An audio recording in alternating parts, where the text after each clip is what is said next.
Hello, and thank you for listening to the Maximum Mediocrity Podcast. My name is David Shockley. And I'm Morgan Miller. And in the house today, our special guest in the hot seat is Philadelphia-based comedian Jesse Draham. Welcome to the show. Hello, David. Thank you for having me. I'm happy to have you here. And had a little bit of car trouble coming up, did you?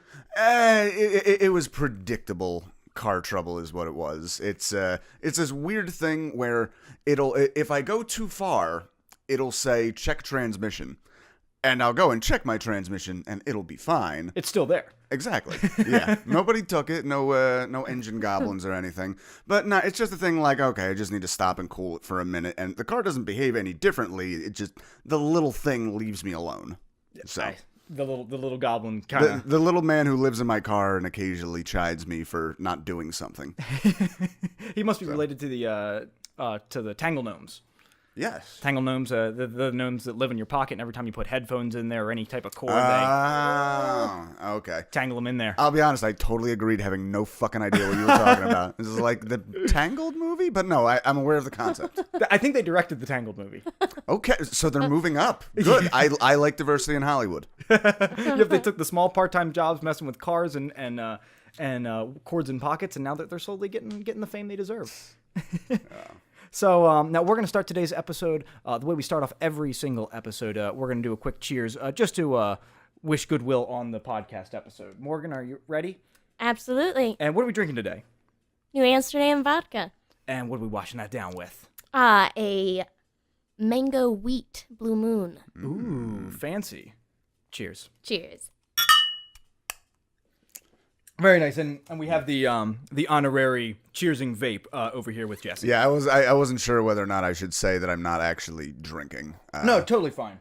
You're Yeah. making smart decisions. Yeah, well, it's also, to be honest, I am a bit of an alcoholic, and not the kind of alcoholic who tries to fix himself in any way, but I'm the kind of, like, I limit my drinking by limiting when I do it, which is I don't really, I typically do not drink until 10 o'clock at night, but I drink every single fucking night. Okay. So it's an interesting take on an old problem. It's a little give, little take. It's like, okay, we can. Yeah. It's a controlled chaos. Yeah, I just have to be difficult and have the one that really causes me no problems whatsoever, except when I have a podcast to do and a long way to drive and I'm hungover as fuck. No problem. What were you doing last night? Actually, I was recording an episode, the first episode of my podcast that I'm putting together. It's called the Magical Misery Tour. Oh, where cool. I talk with people about depressing and dark shit, because that's what I'm into. And yeah, I interviewed my friend Neil Wood, who unfortunately is way too big a fan of podcasts and tried to make me stop halfway through to dictate, like, well, you should have an intro like this, and it should really be like NPR, blah, blah, blah. And I humored him, and I just never stopped recording all of it, and I'm just going to put it all up, even with the breakdown in the middle. So that'll be fun. He'll be furious with me, but what else is new? Yeah, it's like a self-critique right there at the beginning, or it's your first episode. You get the critique of your episode live right there. Yeah, well, That's a good way to do it. He and I have entirely. He's a comic as well, Mr. James Neil Wood. Look him up on Facebook if he's there. But yeah, I am very much the. But actually, it's funny because it's the opposite of our writing. Because in comedy, he wants to, write on stage, which translates to bombing a lot and feeling bad about yourself. And I like to write at home, and really on stage is just finding out what's funny, what's not, and memorizing it. Meanwhile, with the podcast, I like how freeform it is, so I would just want it to be like, let's just do it live, see what happens. Fuck it, do it live! No, it needs to be like this, and it needs to be like... He has a very gruff voice. It's weird, because he looks like such a pussy. Because he is, but... Call him out! He's like 6'5", but he was raised entirely by women, so he has all these weird manners. It's like the cat that thinks it's a dog. He's that kind of guy. I feel like I'm in. Now we're part of this like podcast beef now. It's no, we would have to.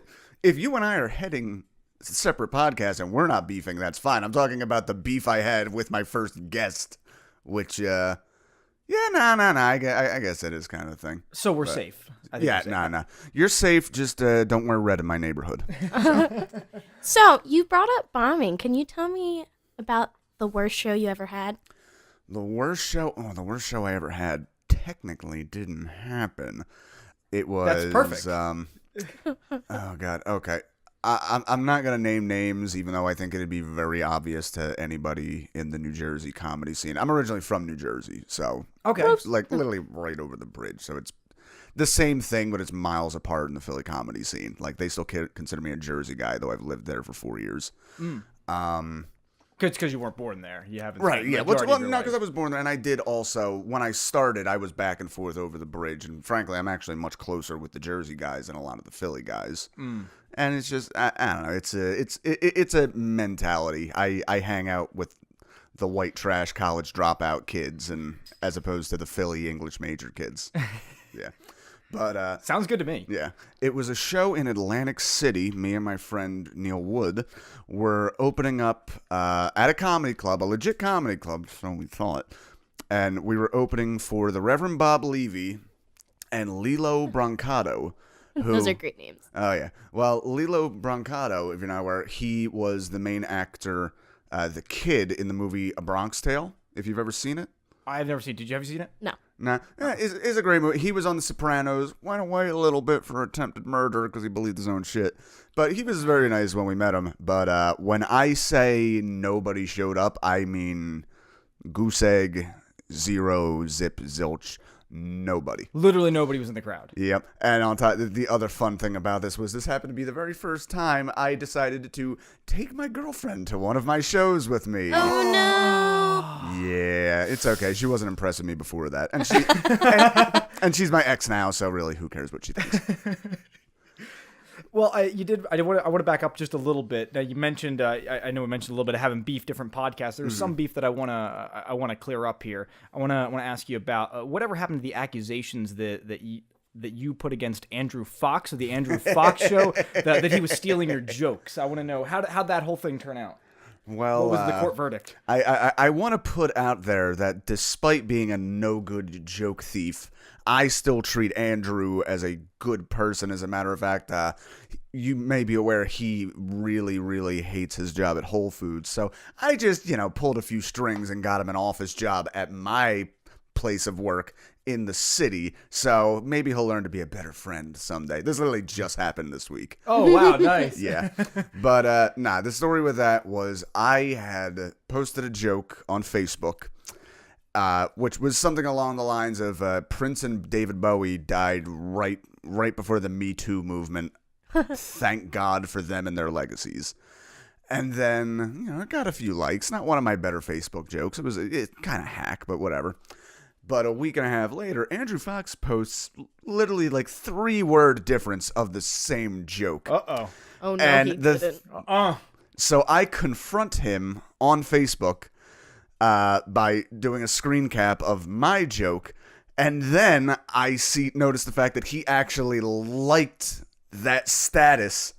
Like, you thought you were gonna get away with it, didn't you? You son of a bitch. Shameless. I stormed into one of his shows, which you can find on somewhere, the Andrew Fox Show, episode 3, and filed a cease and desist where I was thrown out by his hired goon, James McElhaney. So, It was brutal. I saw the video. It was quite brutal. I think you were treated very unfairly. Yeah, so I don't know. Things are still pending there. I know Andrew thinks that because I got him a job and, just helped out his family and he should really name his next child after me. I know he thinks the beef is squashed, but really I'm just luring him into the spider's web. Oh, boy. Where I can hurt him even more. Andrew, keep your head on a swivel. He's coming for you. You're giving him a false sense of security. Throw him off his game a little bit. There's a reason we're going to be sitting back to back, Andrew. It's so you never see it coming. Dun, dun, dun. So I did want to go into the show. Theme that we have on the show, anytime we have somebody on of anybody of a particular talent, we like to kind of gauge their skill level a little bit. Okay. So now introducing the Maximum Mediocrity Podcast Pop Quiz Comedy Edition. Okay. Me and Morgan made this 5-question quiz. The way this is going to work is we have 5 questions, all based around comedy. If you get at least 3 correct, then that means that me and Morgan are very terrible at stumping you, and then we actually have to take an additional shot from the one that we just did. Oh, okay. And if you get all 5 correct, then you will be named king of comedy by the maximum mediocrity standards. Okay, well, I'm Put that going on to your bite resume. off more than I can chew and just say I've never lost at trivia ever of any kind, and this will be a good crown to add to my collection. Let's go. Morgan, we're in trouble. You didn't tell me I'd get an express route to king of comedy here. I know. This is is great. Maximum mediocrity's king of comedy. Put that right on there. Accolades. Okay, it's going to go in my credits. Put it on the resume. Yeah. Question 1. Okay. We're going to start things out. The softball question here. Mm-hmm. Which one of these comedy specials came first? Eddie Murphy's Raw or Delirious? Delirious. Ding, ding, ding, ding, ding. Perfect. He's on the board. One for I was literally sorting in my head like, wait, which outfit was first? Okay, that one. I can always tell because in Raw, he starts it off with, y'all seen Delirious? That's right. Yep. I haven't watched them in a while though. Like I can picture the thing in my head, but for a second I was like, which was the name of which? I knew which one. I was at a point of confusion there. It was like, I don't know which was which. Let me do the entire act and see if that counts as the first. I know that one's the first one. Okay, good. So you're off to a good start. Okay. Question 2. What are George Carlin's 7 words that you can't say on television? That would be shit, piss, fuck, cunt, cocksucker, motherfucker, and tits. Hey, he's got them all. That's impressive. Well, I also had a cheat sheet of being a teenager when Blink-182 was really popular, and they had a whole song that was just those words. Oh, that's right. That was the song. I forgot about that. I should have really thought through these questions more. Look, Morgan's not looking good so far. It's not looking good. Okay. What was Sam Kinnison's nickname?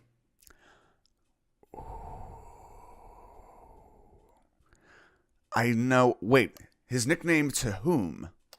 I guess to clarify, maybe it was kind of his character's name, his persona.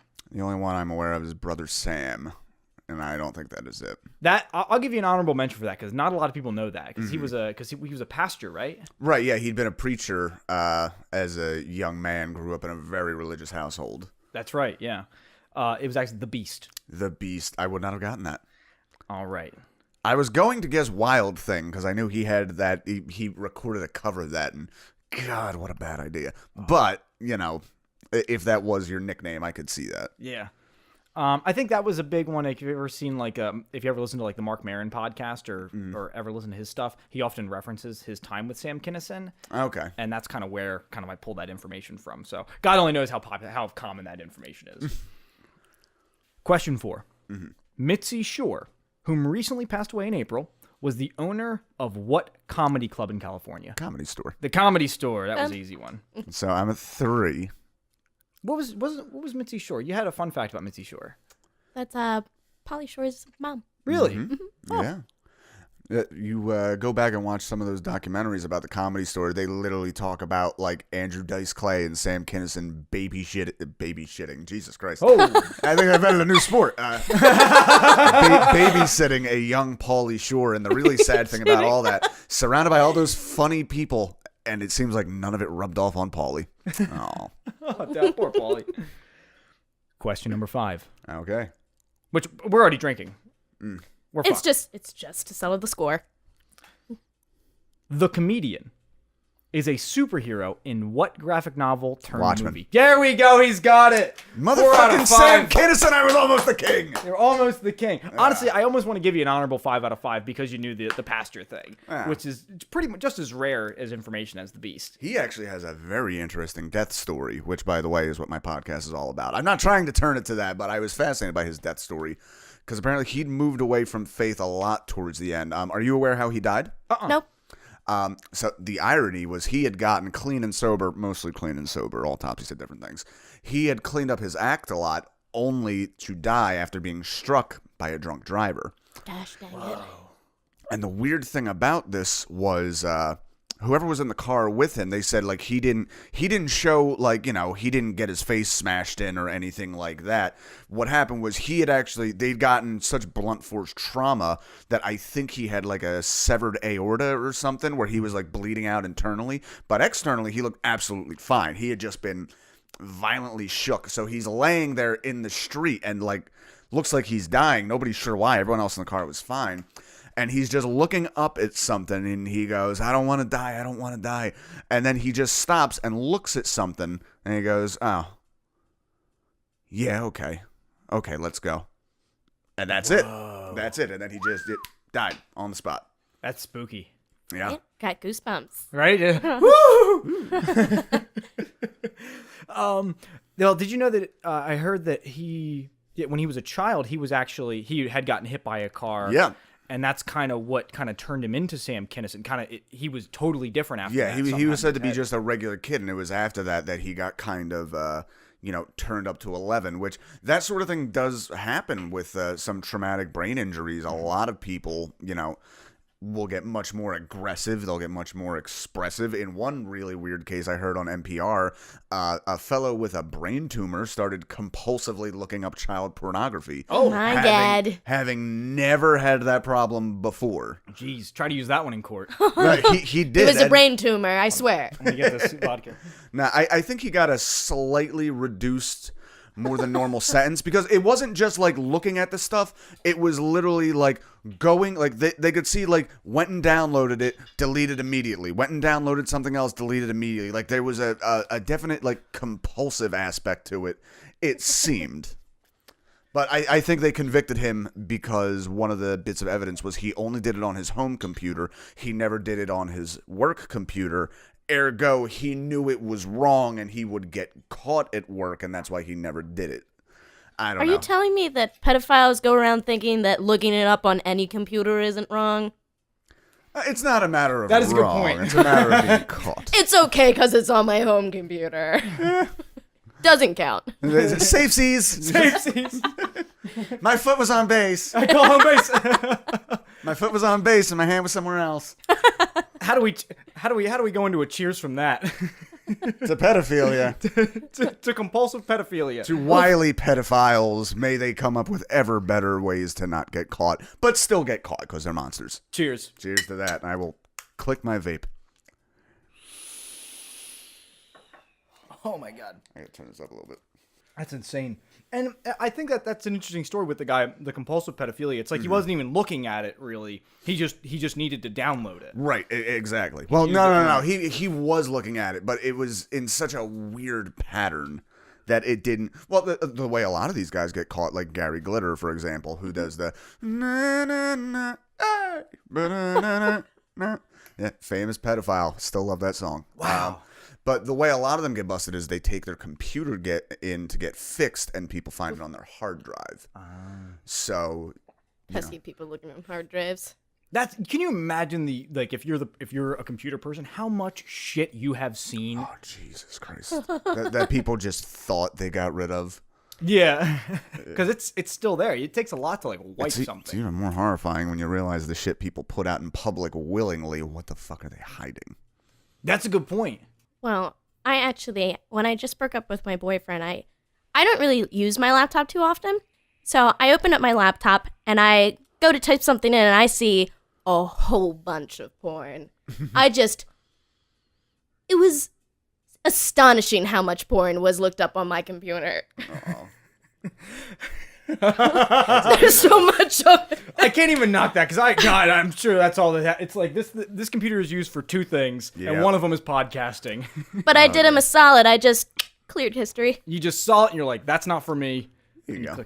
Honorable. Dude, my favorite thing with internet porn is you wake up after a long night and you see and again, I'm an alcoholic, so I don't remember what I did a lot of the time. I wake up and I look at the tabs on my phone and it's like, Asian cheerleader cream pie, and right next to it is the guy who wrote the battle hymn of the Republic. He's like, how did I get here?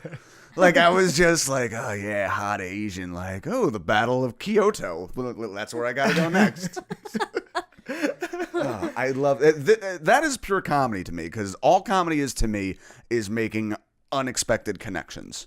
Yeah, that's what I really like. So, comedy and jerking off mixed with Wikipedia, exactly the same. Exactly. Could you imagine if Wikipedia started to provide porn? You'd never need to go to any other website. Yeah, no, we would rename the internet Wikipedia. Google would be jealous. It would be called Wikipedia and some other stuff. Wikipedia, etc. Wikipedia and friends. And friends. would you say is your favorite comic, though? You know what's funny? I think the only one of my favorite comics who has not been made a pariah at this point is probably Bill Burr. Oh my God, we love Bill Burr here at the Mediocrity Podcast. I mean, I will say, it feels like he's been slipping a little the last few specials. You know, being married and a father and happy is not good for comedy. It's not good. It's not a good look for him. I mean, the only person who was really successul after being married in comedy was Bill Cosby, and you see how that went. Yeah, he had quite a bit extracurricular activities. Quite the nightlife, some would say. But the other two, well, you know, I won't even say Louis C.K. just because he's hack. Louis C.K.'s hack? Why is Louis C.K. Well, hack? no. Him being somebody's influence and favorite is hack. Oh, I see. okay. I was like, I was gonna say, just like, God. Yeah. I'd actually say Patton Oswalt because I feel like a lot of my material doesn't seem like it would mix with that. A lot of Patton Oswalt stuff is like, you know, nerd-based kind of stuff. But he's absolutely hilarious. Oh, yeah, no, he's a genius. And the last one I'd say that's a huge pariah is Kurt Metzger. That guy is so insanely funny. And then he got caught up in the whole, like, people were calling him a rape apologist, and Amy Schumer had to, like, disassociate from him. Jeez. You brought up Amy Schumer. Funny or not? Capable of it. I agree. There you go. I agree. Yeah, no, that's the fair thing to say. And it's, you know, it's her publicists must be so happy that there's a contingent of people who hate her, because it is extremely easy. Like, a new movie failed. Alt-right trolls were voting it into oblivion, which they were. It's a convenient excuse, but it doesn't excuse that you're really not making a lot of good stuff lately. Mm-hmm. Yeah. When she was on the up and up, there was a lot of stuff, but and the show was very, very funny. But I feel like the problem really is once she got away from that writer's room, the sweater got shut in the door and unraveled a little bit. Mm-hmm. Yeah, it's like you need to be surrounded by that community. You need that. You Yes. need to kind of have that grind and those people that are constantly bouncing those ideas off of you. Mm-hmm. When it's just you in a room writing, There's nowhere to hide. Yeah, it's all you, and that's just how you look. It was I always thought that she was just kind of okay. Yeah. It's like, I think I personally I always just got angry. Again, I don't know why I'm even getting angry at somebody else's success. Good for them. But like, it's you're like, why is she so famous when everything seems to be just okay? Well, I actually had a female comedian, I can't even say friend, acquaintance in Philly, Cassandra D. She's hysterical. She posted something on Facebook which actually gave me some thought. This was right around the time when Monique, the comic, was famously saying, you know, all these men on Netflix are getting multi-million-dollar offers. They offered me $50,000. What the fuck is that? This is sexist. And a lot of people, and Amy Schumer also did the same thing. Like, you know, I want to be paid as much as Chris Rock, etc. Everyone's like, well, you're not one of those guys. And my friend's response to that was, in the entertainment industry, in men we value experience, and in women we value youth. She's trying to cash in at the time she is going to be the most valuable. And though I still don't agree 100%, I think that is a very good argument to make. That she's trying to cash in. But that she's trying to cash in now, and that the experience shouldn't be as huge a thing, particularly when experience is not the thing they are necessarily looking for in a woman comic. They want somebody who's of a certain age, of a certain appearance. So, I mean, if this is the only time they're going to have that, if this is what the industry is looking for in me, and I have it right now, you can't see it, but I'm making the tiny violin, Jesus Christ, violin gesture with my fingers. You're not even drinking. You better pay up. What about Joan Rivers, though? She wasn't young. Joan Rivers was not young, but Joan Rivers was also very much the exception. She was amazing. She was mean. And it's that she was a bit of a token of the era. She wasn't like one of a gang of female comedians. She was like the female comedian. She's kind of like the exception that proves the rule. Right. It's every group. Every gang needs a badass bitch that comes up from the rear. And that probably shouldn't be the way it is, but that's the way you see a lot of these. Mm-hmm, mm-hmm. I think that comedy is very telling. Correct me if I'm wrong, but it's the people who are successful are the people that are funny. So so you're kind of, do you get a laugh? Yes. Then you get paid more. You know, that's what it's really, if you're really good, then you move up. And I it's kind of, I kind of enjoy comedy that way, that there's not these, you understand what I'm trying to say? If I can stop you for a second, though, Amy Schumer never got big on stand-up. Her stand-up was good enough that it led to television and it led to film, and she happened to be very, very good at television. Oh, I see. And she did happen to have one big film. And in Hollywood as a whole, like, if you get the number one, you are the god until you are not. And I think we're seeing the not right now after Snatched and I Feel Pretty. So another thing is she probably realized, like, okay, I probably peaked. I would not be surprised if she comes out with a new Netflix special that is amazing, because it's going to have to be.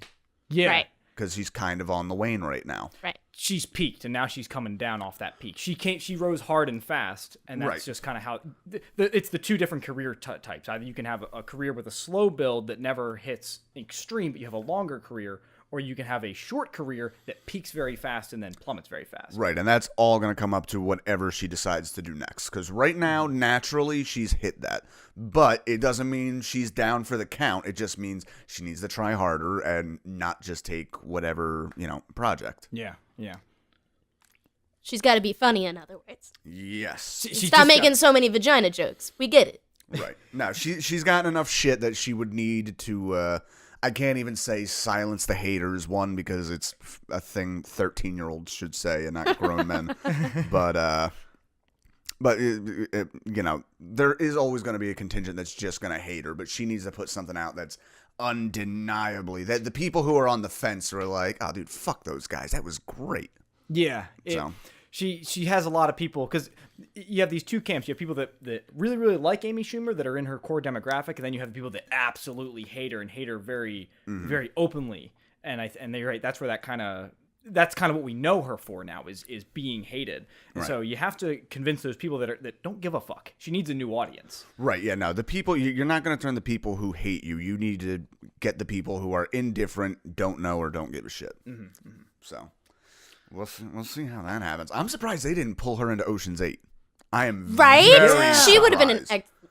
I mean, I'm glad, because I love the Ocean series, and I if they had Amy Schumer, I'd be like, God damn it, she's gonna fucking ruin it. But at the same time, if she's great in it, I would totally admit it. And not to mention, I don't think we have seen her in an ensemble yet, because on TV she was, in her own show, the star of her own show. In movies, she is always the lead.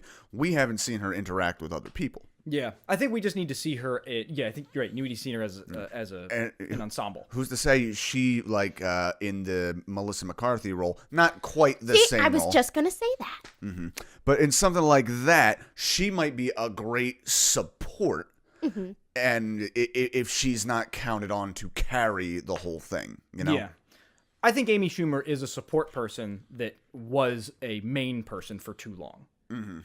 Yeah, and that just happens, It's people, I don't know, people, no, I don't have as good a thought. I'm going to stop talking. Well, I mean, shit, I can't blame her for it. I mean, if I was given it, I believe that I am very much a support type of a person. It's tough for me to kind of just be 100% by myself. I always need something else to assist me to make a good performance or make something entertaining. But if I'm given the opportunity to be the main person on stage, fuck yeah, I'm taking it. All right, well, that was the argument a lot of people made when the girl Ghostbusters thing came out. We were like, how fucking dare these actresses? Like, how fucking dare these actresses answer yes when they say, like, hey, you want to be a part of what's probably going to be the biggest movie of the summer, and we're going to give you millions of bucks. Oh, Right. well, I wouldn't want to upset some virgin in a basement somewhere. So I'm going to have to tell my family we'll just have to go light for Christmas this year because I turned down the multi-million-dollar movie for a bunch of people who, at best, would have maybe not called me a cunt at best. that also may happen to increase women's role in entertainment and media. Yeah, exactly. Yeah, It might do a good thing for the industry, make it a little easier for the next person to come through. No, my priorities are straight. No, thank you, Mr. Paul Feig. Good day. Me too. How about me? There you go. So I did want to ask you a little bit, because how long have you been doing comedy for, about?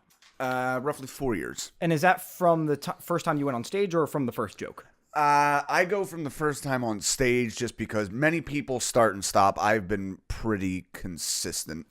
I think I maybe taken 2 weeks off, 1 2 week off break where it's funny, I was going through a lot of bad personal shit and just like, I just don't think I can do it right now, and I'm going to take some time off. And I spent all that time off just like, this is a funny idea. And eventually I just had so many ideas, and the fucking cats were tired of listening to them. It's like, I guess I should go back to an open mic. So. How'd you know you wanted to do comedy? I did music for a long time. As you heard before, I was playing a little bit of guitar before we Beautiful. started. It was really good. Thank you. I had always been in bands, and I had appreciated comedy, and more importantly, I appreciated funny people. But stand-up comedy, I didn't know enough about it. One of the things that happened was the band I was in was with my girlfriend at the time, and she has... That's a recipe for success, isn't it? Oh, yeah, no, it was doomed. What kind of band was it? Rock, funk, it was all over the place. I'm a big fan of progressive music where you don't know what's coming next. And a quick way to achieve that is to just throw everything in the kitchen sink at them. But like the Cardiacs. Exactly. I love that band. I actually have no idea who they are. Oh, you have got, if you like the Cardiacs? Music, all right. There's an album, it's called Sing to God, and it is after the show I'll play you some of it. Absolutely. It is exactly that. It's throwing everything against the kitchen sink. You have no idea where it's going. It's absolute insanity. All right, good example. Have you ever heard Mr. Bungle? Whoa. It sounds familiar. I think we met last week.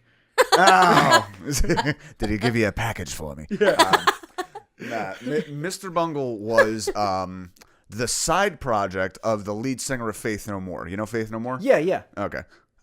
You know Faith No More? No. You want it all, but you can't. Yeah, Mike Patton. He joined Faith No More. They'd already been together, and they had to fire their original singer because he was a heroin addict. So they hired him. He says, I'll do it. My only rule is I need to be able to stay with my high school band.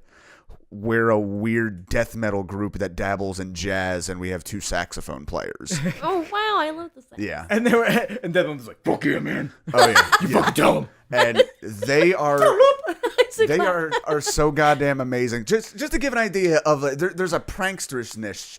So even though like the music is not jokey, like a good example, the first track on the first album, this is the death metal band. Yes. Okay. Is just 30 seconds of silence, and you have no idea what's going on. And then a bottle breaks, and it starts loud as fuck because they want you to fiddle like, am I not hearing an intro here? And then slam you in the ears immediately. That's how it feels like every time you show somebody a new song. Mm-hmm. It might as well be 30 seconds of silence. Yes. Right. Because you're always like, it's coming up, don't worry. It gets better. Whenever I do that, nobody's face ever changes. They're always like, well, this is garbage. Oh. Can we all decide right here, right now, what do you do if you're in that situation? Do you make a new face? Like if you're not into what they're showing you, what is the appropriate response? I go with honesty, and a lot of that is I'm friends with people who nobody has my taste in music. All my friends listen to garbage. I'm in the same boat. Yeah. How about you? I think that, well, yeah, I have a unique taste in music. But I whenever I like show somebody music, I'm like, okay, what is the best what's the best light I can show somebody this in? Mm-hmm. And so I really try to tailor it to the person? Yeah, to the person. It's like, okay, I know they kind of appreciate this type of music, and I think they would like this, but only if they see it through a certain window, because you kind of have to help them out a little bit. Mm-hmm. So after a few drinks? Yeah. That's always a good way to do it. That's probably the best way to do it. If you want to show somebody new music, get them fucking wasted first. That's how I always like your music. Yeah.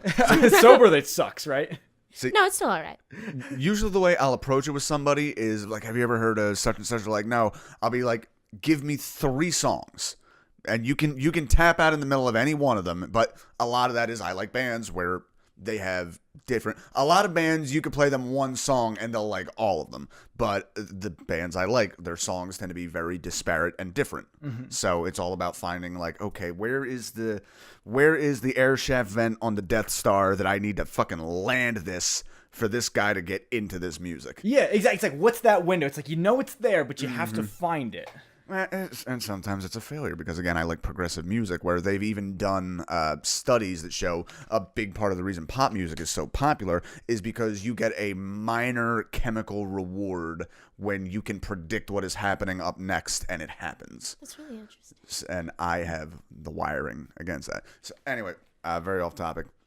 Oh, that's the show. It's good. Okay. Right, it's all right. But no, I got into comedy. I was playing with this band, and it wasn't even really that. It was mostly rock. The lead singer was a woman named Anami, who I'm still very, very close with. As a matter of fact, I'm going to see her in the hospital after we leave here. Oh my God. She has a lot of health problems, like disabled, uses a walker. So when she and I would play on stage, because she was the front man, she couldn't move around as much. On top of that, in a good deal of pain all the time. So I kind of stepped up a little bit of trying to be like the entertainer, like, moving around a little bit, joshing with the crowd in between songs, which she hated, but it was completely necessary. And I always said, like, okay, I really like the music I'm making with this band, and I always really wanted to be a professional musician, but it is so much work and so little return that if this band breaks up, I'm done. It's like one of those jobs that you rely on everybody else to do their job right. Yes. Yeah. And let me tell you one thing. That never Drummers are the most unreliable fucking creatures on the planet. I will take a 3-toed sloth on a drum machine over a man in his 20s that actually plays drums. I have a theory about that. Okay. I have a theory. I think it's partly because drummers are in such high demand. Yes, there is definitely a scarcity that they never hear the, hey, you need to get your fucking gear together or we'll replace you like that. Yeah. Because usually, like, we practice at my house. Where else are you going to do this? Because I have all the fucking gear, and I have 30 other bands that would love to have me any second. Yeah, they're always high in demand. And I think that's partially because of how expensive it is to get into drumming. Oh, yeah. I thought it would be because it's real loud and you can't practice places. It's that too. That too. I have a drum set, and it's not here. It's not in my townhouse because that would piss off everybody. That's a quick way to get evicted. Oh, yeah. I don't know. It sounds like they play drums every day. Oh, yeah, my neighbors? Yes. Oh, yeah, they're great. So our neighbors are of we'll say a mystery Oriental? ethnicity that we do not know or cannot determine the Ooh, origins can we of. play that trivia game? And guess the neighbor's ethnicity. I like that. Do you remember the time they came over and wanted to party with us? Oh my God, it's great. So none of them speak English, or maybe it's of like them. yes, no, hello, and that's pretty much it. But they love karaoke. They love it. Okay, that indicates some Asian origin. Yeah, he's getting there. So All right. we're getting a little. I'm working on no visual of these people, and I gotta admit, it is so fucking fun in my head right now. It's like, are they extraterrestrials? Possibly. About 7 people live next door. It's anywhere between 7 and 12 people live there. I can never determine. I have no idea. but There's never the same faces over there to me. but it's great. They get Because they all look the same? Is that what you're saying? racist. What is it with having racists on this show? No response. Scared that anything I'll say will be held against me? I have a joke I do in my act that I don't mind burning because it's not particularly good and it's not attached to anything else, which is I feel like I'm racist in the same way I'm Catholic. I'm not really, but I was definitely raised to be. I can understand that. That makes perfect sense. Yeah, like my family didn't know any black people at all, and my dad's side of the family were openly less than supportive of the community. It's you don't realize it until later. Oh yeah, no, I thank God. Well, not literally God, but I thank whoever that I turned out to be somewhat on the intelligent side. That's not me tooting my own horn. It's just realizing like, oh, childhood wasn't that bad. I was just really a lot smarter than a lot of the adults. So thankfully, I was able to intuit my way out of that shit. I often say I am genetically conservative. That if somebody is complaining about something that happens to them, my initial instinct and reflex is to make a jerk-off motion and roll my eyes. I'm like, fuck you. And I have to like, no, Jess, you need to stop and think about this. And I'll work around like, they get treated pretty shitty. But I do have a thing. For somebody who complains a lot, I really have a bad reaction to people complaining. No, that makes sense, because when you're complaining, you're making a very justified point. When somebody else is complaining, they're just being totally blowing shit out of proportion, right? Right. They're being a big whiner. Yeah, it's like just fucking buck up and deal with it. We all have to. I deal with things I don't like all the time. So I did want to not stray too far from your comedy thing, but but anyway, yeah, the band broke up, so I just started to start doing comedy, and that's what I did. Because you had that stage experience. Yeah, I had the stage experience. I thought would make me a little bit less nervous. It didn't really. I'm glad you say that, because I did one comedy, I did one open mic night. Before that, I was a magician for about 7 to 8 years. Professional? Yeah, professional. I did kids' parties. You need to have James Neal Wood on this show because he also took the much vaunted magic into comedy route. Really? Yes. That sounds interesting, because I would love to talk to him about this, because I performed, bunch of places. I performed on stages, I performed in kids shows, you name it, I've done it. But, and I did, one of my favorite things to do was bars.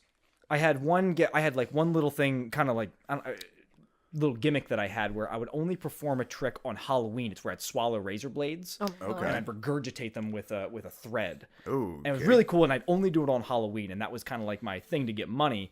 Is I'd talk to all the bars, and I go, hey, listen, I only do this trick once a night. I got a few other places that want me to do it, but I'll let you get in for this price. And then that's kind of how I made money. Nice. And so I was used to hard crowds, I was used to drunk crowds, and I was used to doing dumb shit on stage, making a total ass of myself. So once I kind of phased out of the magic thing, I've always loved comedy, and really I kind of wanted to do comedy from the start, but I found that I maybe needed a prop, something to kind of help me out, which is what started the magic thing. So once I got out of it, I said, boom, I got the stage experience. I have the confidence now, the stage presence. Let's get into fucking comedy. It's time to go. I did it at Bar 13, which is where we found you. And it is fucking terrifying. It was like the first time I was on stage again. It was absolute phenomenon. Why is that? You have nothing to hide behind. I'm very thankful that in the New Jersey scene there is a very funny musical comedian named Ramon Bender, who he's the reason I didn't bring my safety blanket of a guitar into my comedy, because I loved what he was doing so much. It's like I can't be the other guitar guy while that guy's doing it, so I guess I should just write some jokes. So I'm very thankful for him. See, it's hard for me to say because it's, frankly, I told you I had some panic attacks on the drive down here. I do have an anxiety disorder. So I'm used to feeling nervous for shit I know there's no logical reason I should be. So I still have this a lot with comedy at some places. And my only thing is just like, you've had horrible sets, and even a horrible set isn't all that bad. There's no reason to be like this. But for me personally, it's a lot of body tension. I'm not worried about my set like, oh my God, what am I going to do? It's my body is knotting up on itself, and that is making me uncomfortable and unpleasant. Really? That's interesting. Yeah. Your anxiety affects you physically when you're on stage. Yes, absolutely. And even on the drive down here, it wasn't, and I'll tell you honestly what it is. I developed a little bit of a phobia of travel. Great for a fucking comic, right? So that's something I'm going to have to deal with. But, I actually have a little bit of a phobia of travel too. I kind of want to hear a little more about this. Okay. Well, this is actually a little bit newer. Realistically, I know what happened. My job, I'm not going to say what it is, my day job, but it's a lot in like live event stuff. I pretty much just draw stadiums all day. My job needed me to drive up to New Brunswick, to Rutgers, and take a bunch of photos of their football stadium there. So I woke up on a Saturday, much like today, drank too much the night before, And just on the hour and a half drive up there, just that my car is not the most reliable. I'm going somewhere I'm not really familiar. I'm not feeling good because I'm hungover. Add all that to, 80-mile-an-hour speeds and just having to process a lot. And, same thing. My body was tense because there was a lot of stuff going on. The tension led to hyperventilation, breathing too much. Hyperventilation leads to a drop of CO2 levels in your body, and a drop of CO2 levels kicks in the fucking adrenal gland. I have done my goddamn research, and you know what? It hasn't helped a bit. But yeah, so it just makes you realize how fucked you really are. Exactly. Yeah. So for me, it's never. When I first started getting them, because I didn't have them my whole life. I started getting them a year after my dad died when I was 23. So very, very hard period that I guess I just never fully unwound from. And when I first got them, it was like, oh, I'm dying. And then eventually it's like, okay, no, this is something different. I always thought it was bullshit until I started having it, but now you kind of get it. Oh, how the tables have turned. Oh, yes. And that's the way I explain it, is a lot of people are like, it's all in your fucking head. Like, yeah, but here's the thing. I can't make it go away. Yeah, me acknowledging that it's in my head doesn't pull it out of my head. Do you know what else is in your head? Everything. Yeah, exactly. Your brain. Yeah, it's kind of the most important thing is stuff is in your head. Like your fucking mom's birthday, that time you shit on the bus, it's all there. Good memories. Poor Johnny never smelled anything like that before. The last time we had taco night. But I feel doing open mic comedy, part of it is I like having my my usual place I go. There's a few places I go where I have no anxiety whatsoever because it's just, I know the people, and I know even if I do terrible, I'll be able to pull something out of it. Starving Dick Comedy in New Jersey, I went up the other night with like all new bits, which is guaranteed they're going to be offensive and they're not going to be very funny. I actually ran out of material at the end. I yelled to my friend Neil, like, what's some of my funny bits? I can't think right now. And he just responded, no. So I started riffing on the word no, and a rape joke popped out. Oh, there we go. Like, just screaming, like, I can't improv. I'm sorry. But, So, as far as like going to like the same open mic over and over again, do you do the same bit again, or do you have to always think of something new when you go to the same place? I'm very big on putting together a set, and what I'll typically do is I'll take that set and I'll do that at every different mic in town. And then once I get to that point, even if I don't have new material, I need to be like, okay, I need to put together a different set and try to hone these little things together. I've been lucky that this year I've actually had a lot of new material come to mind. And so I have been doing a lot of like, okay, you have these ideas. Let's work on these for a few weeks. All right, you've pretty much done this everywhere, and you're not really sure where it should go now. So let's try something else for a little bit. And so that's not only my performance, but that is a lot of my writing process. Gotcha. So you typically don't duplicate if you one spot. At one spot, no. Which really doesn't even make sense because it's the same people in all the fucking spots for the most part. Because that's kind of what's kept me from kind of establishing an act, is because like I know Bar 13 does an open mic night, and 1984. Yeah, but 1984 is technically an open mic night, but nobody really shows up. So Did they stop doing that? It's another thing is they never like they switch nights that it happens, so there's never an actual audience there. Also, it's an open mic in Delaware. No one's showing up. There's just not a lot to do. It's kind of just those two spots. So. Yeah, it's tricky. In Philadelphia right now, there is a glut of open mics. So I have really, and when I started, there was really only like 4. I really did get in just as there was a big boom. Like, comedy is the fun thing to do now, which actually infuriates me when I see like really young comics who are all in college. They come out and they're all supporting each other. Like, no, you're supposed to be fucking hating yourself every night at this point. Instead, you're jerking each other off and none of you are getting any better. You're supposed to be your most miserable right now, not booking each other on shows. But, that's just its own thing. I'm sure they'll be fine. No, but you're right. That's that feedback. And that's what makes comedy comedy. That's why it is so cutthroat. And but that's what makes comedy good, is it is cutthroat. It's if you're not funny and you don't get a laugh from people you don't know, then you're not really funny. Right. Yeah. Having a good set and getting better are not the same thing, particularly at an open mic. You should be sucking for half of your set at every open mic unless you are rehearsing for a bigger booked show coming up. Yeah. Do you have any when you started, did you like read anything? Like, how did you start to establish writing jokes? I tried to watch stand-up comedy a little more analytically, get the weirdly enough, I think a big thing that helped me was coming from music. I very, very much like the rhythm of a set. I like where it starts, where it builds up. Like, I like to start on something, extremely general and then narrow in more on specific stuff, and sometimes it'll open back up in the end. But I like to build up, and I like to connect things, and I think a lot of that is due to music. So it's just so you kind of got better just by kind of seeing others and then just kind of throwing shit against the wall, see what sticks. Right. Like, I remember my first set. I only remember one joke from it, and all my stuff is really long, so it's fitting that my first one was very, very wordy and not really worth it for the punchline. But I did okay. It was I was dating a Jewish doctor at the time. And, all right. Yeah, and I am personally. So she can only see Jewish people?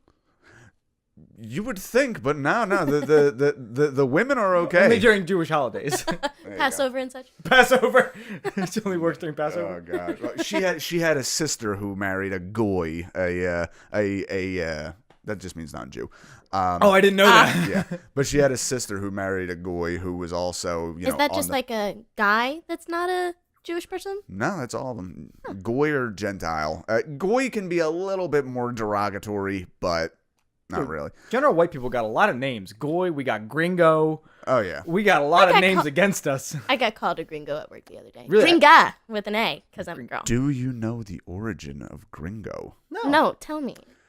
In Mexico, when white people were first really getting in and colonializing it in the 1800s, and obviously there was other times, a very popular folk song at that time was called The Green Grass of Home. And that kind of got portmanteaued into gringo. It was the gringo. Fuck, I don't remember this as well as I thought, but it is origin of like rumbling together of all these white people, and they all love green grass of home, and it somehow turned into green became gring, and just because it's Spanish. I always thought that it had to do with something about a green card of some sort. Because we have it and they can't. You know what I mean? Yeah. Oh, so that joke was... right. No, that's fine. So I'm dating a Jewish doctor, and I am not.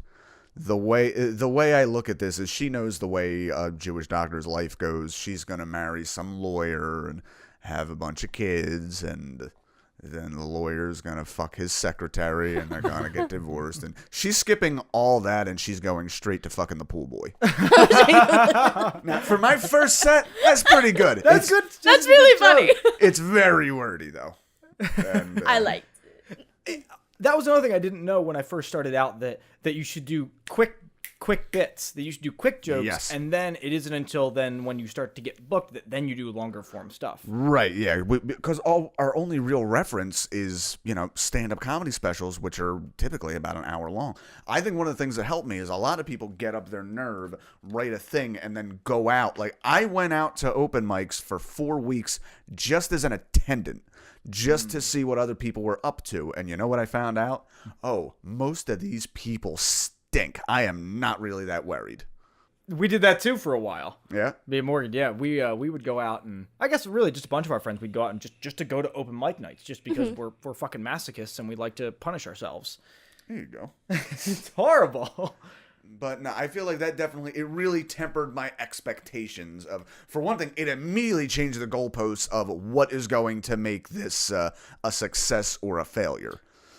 Yeah, that makes sense. I think that if you go to enough open mic nights and not perform, like just go as an audience member, you should get a tax write-off for charity work. Oh, absolutely. Because it is. The one that we went to when you performed was pretty god-awful. I laughed only during your set. I was happy with that. See, I just had sorry, go ahead. No. That was it. That was a weird night. Like, I'm up there, and again, I'm super nervous. I'm like, holy fuck, this is like the first time I'm doing this again. This is insane. And I drank too much because I was nervous. And so I'm running through my bit, and there's like 3 people in the back left corner that are laughing at everything and dead silence at everything else. It was so weird. It was me. There you go. Fenris was laughing a lot, though. I was appreciative of Fenris. Well, that's it. Fenris often laughs at how bad people are. Perfect. Hey, there's no such thing as bad publicity.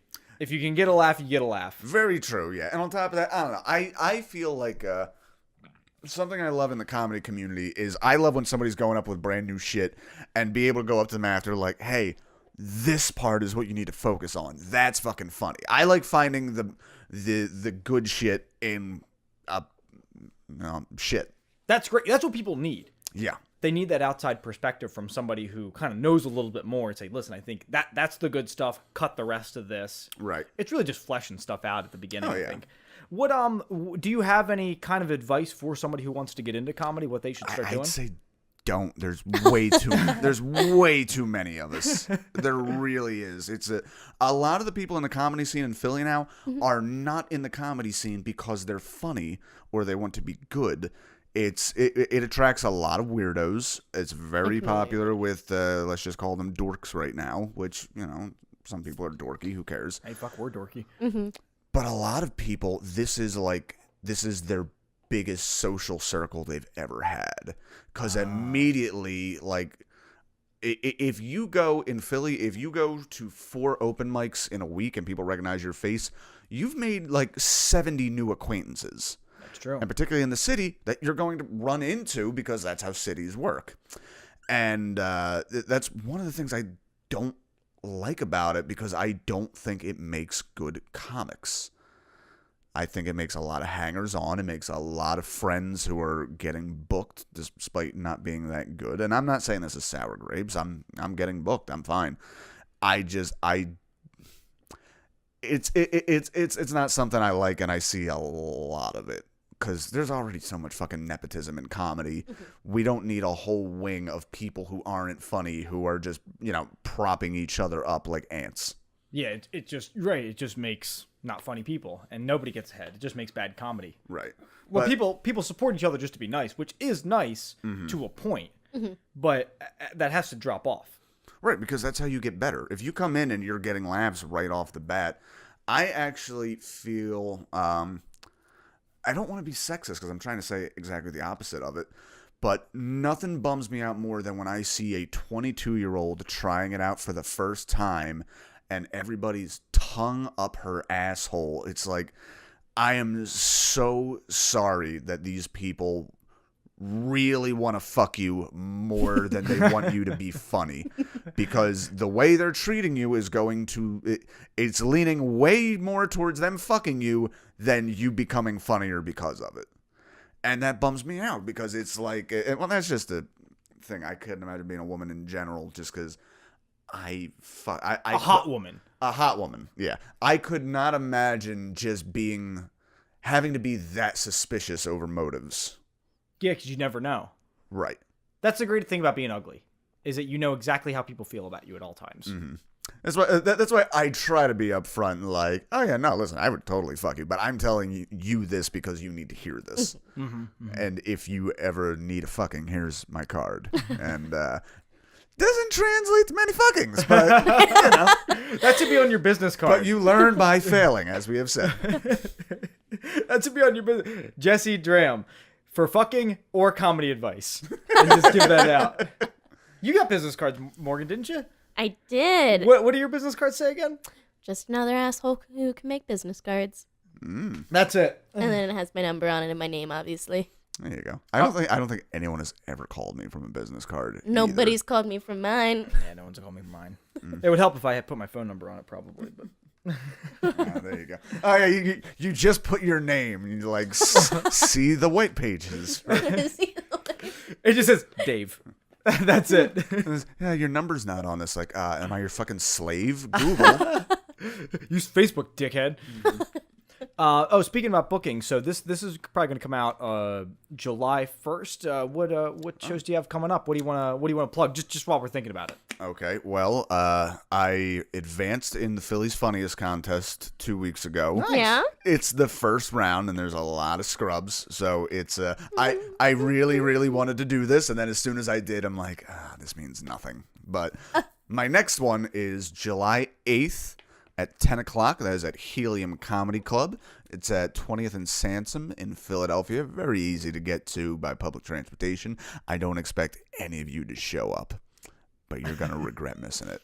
And after that, I have a Comedy Underdogs. That is July 21st, roughly 8 o'clock, I believe. That is at Latage in Philadelphia, 1 block off of South Street, 6th and Bainbridge. I don't know who the headliner is for that show, but come see me. I'm pretty You're going to be there. We know that. Yeah, I'll be there upsetting people probably. That place is a bit more like high class, and then, I'm going to go in telling my circumcision jokes and, why my mom dying falling down the steps one day is a good thing. But they might follow that. And after that, there's a sober fundraiser show I'm putting together. Like I said, I'm still actively drinking, but my entire family is in the program. So they've got me these gigs now whenever they need fundraisers. We can't have any more fundraisers with some fucking dickhead with an acoustic. Can you put something that'll bring people out? So comics they've never seen. Oh, that's not good. Yeah, so it's July 28th. We did one of those a few months ago, and literally 300 people showed up. They had to turn people away because suburban New Jersey sober people don't have a lot to do. Yeah. They're off not drinking. Mm-hmm. Yeah, that is kind of sad. As someone who drinks, but my brother doesn't drink anymore, and that's the one thing he tells me. He goes, it's just fucking boring. He goes, because you never realize how much socialization happens around alcohol or is centered around it. Mm-hmm. So I mean, that's cool events that they have for them. Yeah. Oh yeah, no, it's helped out people in my family. None of them had the alcoholism the way I do. They had the my cousin flat out says what makes you think you're an alcoholic? Well, I drink every night. Have you ever passed out and woke up and you're getting butt fucked in a gravel driveway? Not yet. No, not yet. Can't say so, cuz you call me when you're an alcoholic, the cool kid alcoholic. Okay. Holy shit, that's not a call to action. I don't know what is. Until you've blown a circus clown, get the fuck out of here with this. Speaking of Bill Burr, we weren't, but way earlier in the podcast. Now we are. Me and Dave are going to see him in October, and I Atlantic can't. City? Yes. Nice. Yeah, I'm and so excited. I can't even wait. I got to get those tickets. I have to catch up on all the podcasts. I've actually turned off of his podcast lately. It's okay to be wrong. It has gotten a little bit of a lull. I take a break every now and again. Mm-hmm. Because you realize he does kind of repeat a lot, and he talks a lot about sports. And if you're not into sports, it's fucking drag. Yeah, it was great listening to during the football season. There was in the playoffs of the NFL, there was the Minnesota Vikings came out of fucking nowhere and won this game so unpredictably at the last minute. Came back from down 4 touchdowns in 3 minutes. It was amazing. And I'm not even a huge sports fan. I was working at a restaurant at the time where it was on TV, and it was great. Mm-hmm. And when I turned on his podcast the next day and I heard him talking about this game live as it was happening, it's he has no idea what's gonna happen. He's literally texting his friends, they're playing the Saints. He's literally texting his friends oh, when the Saints go marching in, who the fuck is ever gonna go for the Vikings? That's never. And to watch him as there's a clip of it on there where he's literally he's holy shit, I can't fucking believe this. It was one of the best podcast moments ever. And for us, we skipped that whole fucking thing because we're I don't fucking care. I will send you a link after this because I heard it. I remember it. Well, to see it actually synced up to the game is amazing, and that clip is on YouTube. Oh, that's cool. Somebody synced it up. Yes, I love the internet. It's such a great place. So, do you have a comic that you think that you think you're most like? Who's style-wise? stealing? Right. I'd honestly probably lean towards Kurt Metzger because he has a lot of the bits I love are defending the indefensible, just because it's a fun exercise. And Bill Burr obviously did that with his beating women routine With everything. right. But Kurt Metzger has one that I thought was so great because it was such a genius take on it. He talked about a mother at like a child beauty pageant got in trouble for her daughter, like 5-year-old daughter, has to do a special talent type thing. And she came out with big fake tits and a big fake ass. And The daughter? Yeah, the daughter. Just double checking. Yeah. And did like a... It was me. I was there. And did like a booty dance or something. And the mom got in a bunch of trouble, and the kid almost got taken away. And Kurt Metzger's take was, that is genius. You're never going to... What's the big worry with these things? Pedophiles. What better way to protect your child than to dress her up as a curvaceous lady? As an adult? Yeah, like that. They hate that. That is genius. It's the opposite of what they like. But that take was just so fun. And he had the Race Wars podcast where him and Sherrod Small, the podcast is still going, but Kurt Metzger's never on it anymore. Had some of like the hardest fucking laughs I have ever had. And a lot of it was I feel like it has a lot to do with background. He was brought up Jehovah's Witness, which is entirely different. I was brought up Catholic, but I just knew that fear of like God thing and how big that was. He also grew up, I think a big problem with a lot of the comics I meet is they have had very milquetoast white lives, whereas like I get in trouble for making racist jokes every now and again, which I always argue they're not racist, they're racial. And everybody has their lame dad impression. My racial jokes are me doing an impression of my dad because he was racist as fuck. I know what it's like to have racist people around and to still have to love them, you know? Whereas a lot of people, that's just like, you know, they mentally want to put you in a sack and throw you in a river. Like, there are so many different angles to get there, and you can still find good in something that's so bad. And if you don't find good, you're just guaranteeing the bad will never ever change. That's a good point. Do you think there's a line though? Like, what's that line of either racist or racial that it stops being fun or funny? Like, what is that line where you're like, ooh, that's too far? The racial I find funny is poking fun at stereotypes. Okay. Enforcing those stereotypes is not fun. Okay. At all. That makes sense. Okay. Yeah. You don't want to dehumanize. I would say, like, you can make fun of stereotypical black behavior because there is some, but at the same, you need to be aware you're walking that tightrope. You know, you need to hold all parties responsible, and you also need to talking about that tightrope. I know, right? This is that tightrope. I think I correct me if I'm wrong, but I think it might be this. There's a difference between observance and criticism. Yes, exactly. And it's also, you need to be sure you're not putting something on all people. Like, I am not, oh my God, you ever get in a Facebook argument and then you see a comment so dumb, you're like, okay, I need to just walk away from this. Oh, all the time. There was a Baltimore comic who posted something like, every time I hear someone say they don't like rap music, it always eventually turns out to be racism. And my argument back was like, no, I like complicated music. Rap is pretty steadily 4/4. On top of that, I'm also a big believer in shitting even on things you love. Oh yeah, you have to. I think the more you shit on something, kind of the more you love it. Right. And that's how I express all of my love. Shitting on people. There you go. You should charge for that. You can make a minute. Yeah, you make money. There's scat porn out there. There's a lot of rap I refer to as 17-year-old bragging to 13-year-old rap, which it could very easily be, you know, Dad bought me a new car and I kissed every girl at your school. And people react like they're the younger kid, like, Tommy kisses girls all weekend long. Like, I'm not impressed by that. So hardcore. And I understand where it comes from, but, and you know, very much, you know, a lot of people in the culture coming up from nothing. They want to show off what they got. I don't want to have this argument with a fucking 25-year-old white dude. Like, this is not your culture to be defending. And one of these guys said, like, you know, where I said, like, well, I'm interested more in the music, like 80s and 90s rap, where a lot of the beats were old funk tracks, I'm actually all in on that. And the guy commented back, like, well, what you're really describing is rap is really just like all music. I was like, you're a fucking... Yeah, all music aside from the song structure and the melody and the change in beat as the song progresses, the things that defined what music was for all the human history up until about a week ago. So, I have to ask, what is your opinion on Dr. Dre?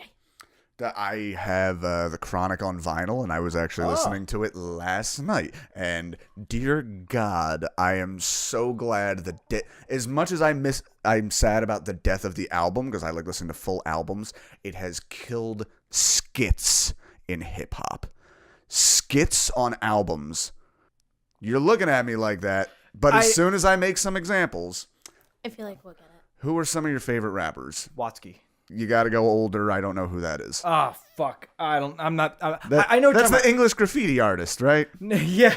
No, that's you're thinking Banksy. Yeah, I knew it wasn't that. But. No, George Watsky. He's a white rapper, but he's the only guy rapper that I've listened to that has skits in.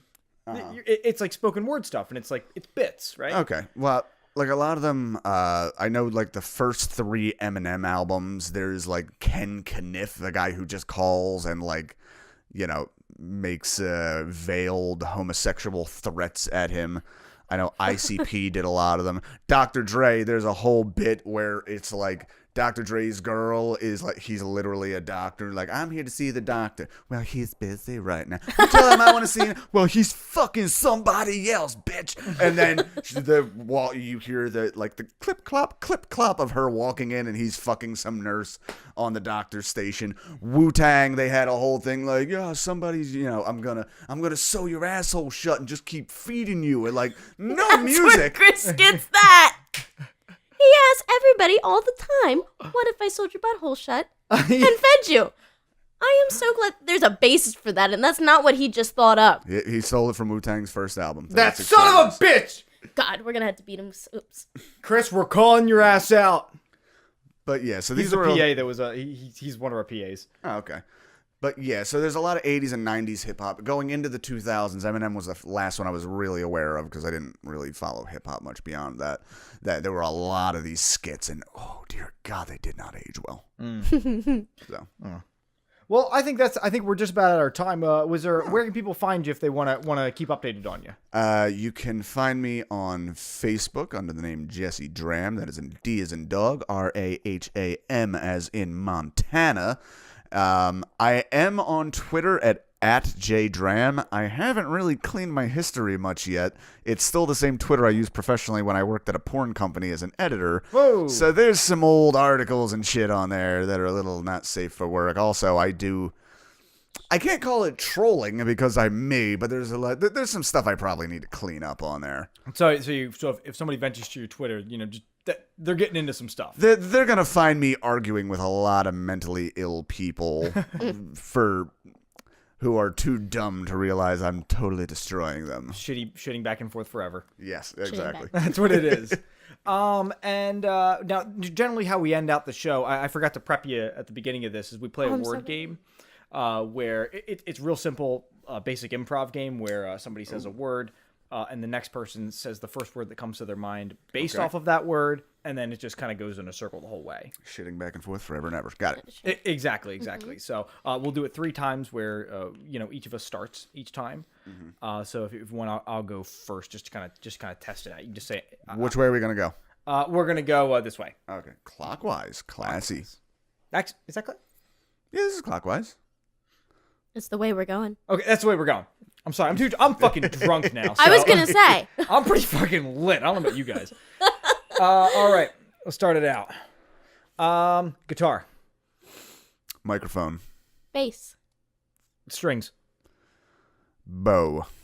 Amplify. Electricity. I really want to go light bulb. Oh man. Voltage. Watts. Watts riots. Baltimore. This is getting too slow, guys. Come on, we gotta pick up the fucking pace. Oh, okay. I don't know how should fast say this that is supposed to be. I'm so sorry. sorry. I forgot to mention that you want to go as fast as you can. If it takes too long to think of a word, then you lose. Or if you repeat a word, then you lose. Okay. Are we starting over? Yeah. Why don't you start this time? Bears. Animals. Chicago. Brown. God damn it! All right, Jesse, it's your turn. Pikachu. Pokemon. Oh, Voltorb. Yu-Gi-Oh. Charmander. Cards. Poker. Ah!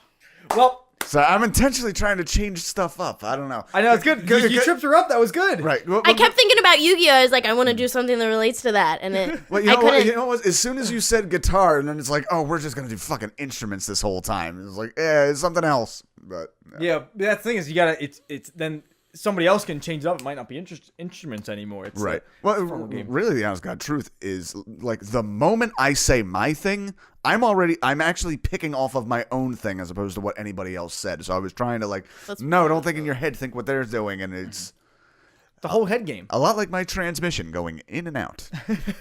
Pooping back and forth forever. Well, Jesse Draham, thank you very much for coming on the Max of Mediocrity podcast, much. and thank you very much for listening. Stay woke, everybody. That's it. That's the show. Yay! You did great. That was awesome. Cool. You did really good. It was nice meeting you guys. Yeah. It was definitely worth the drive, even though it might have been a bit miserable at times.